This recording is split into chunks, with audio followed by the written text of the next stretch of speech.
morning. So we have started early this morning. All of your agencies are hard at work and looking at what has happened. The first thing we did was get briefed from the National Weather Center to find out how the storm had changed overnight. It did slow down. It did move somewhat. They made it very clear that that could move back. And so we are not in stable territory yet. We're still kind of moving as the storm moves. We're still seeing a zigzag motion as we go forward. It is still a category 2 or 3 that we are expecting will come within South Carolina. All of the South Carolina coast is within that cone. So it is still all subject to possible storm damage as we go forward. So because of the slowing of the storm, this is what we have decided to do in terms of the evacuation.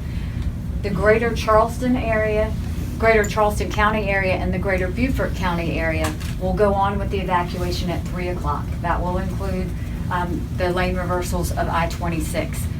The other counties, Georgetown and Horry County, we are going to move the evacuation to tomorrow morning. So that's the change that we made going forward, so that we can go ahead and start the evacuation at 3 o'clock. I can tell you that National Guard's already mobilized. We have 700 traffic control points along the interstates. You'll see lots of law enforcement officers as well as guardsmen. We will have the comfort stations, which will have the bathrooms as well as water should anybody need it as they go through the evacuation. We are in the process. We have about 315 buses that are coming from Greenville as we speak to be in North Charleston at noon. They will be picking up Charleston residents and taking them to Greenville. And then I know that there's a lot of people who are trying to move and get into hotels. What we are seeing is that the hotels in the Midlands are booked for one reason or the other, whether it was the game or whether it was this is where they wanted to find.